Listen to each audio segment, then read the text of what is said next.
മിഥുനൻ രാശിയിലുള്ളത് മകയിരത്തിൻ്റെ അവസാനത്തെ 2 പാദങ്ങൾ, തിരുവാതിര, പുണർത്തത്തിൻ്റെ ആദ്യ 3 പാദങ്ങൾ.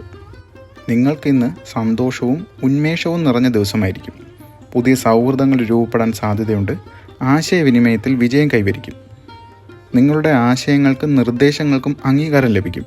പുതിയ പ്രോജക്റ്റുകളിൽ പങ്കുചേരാൻ അവസരവും ഉണ്ടാകും.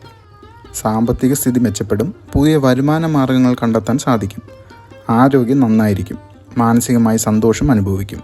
കുടുംബാംഗങ്ങളുമായി കൂടുതൽ അടുപ്പം അനുഭവപ്പെടും. സന്തോഷകരമായ ഒത്തുചേരലുകൾക്ക് സാധ്യത കാണുന്നുണ്ട്. അടുത്തത് കർക്കിടകൻ രാശിയാണ്. പുണർത്തത്തിൻ്റെ അവസാനത്തെ പാദം, പൂയം, ആയില്യം എന്നീ നാളുകാരുടെ ദിവസഫലം.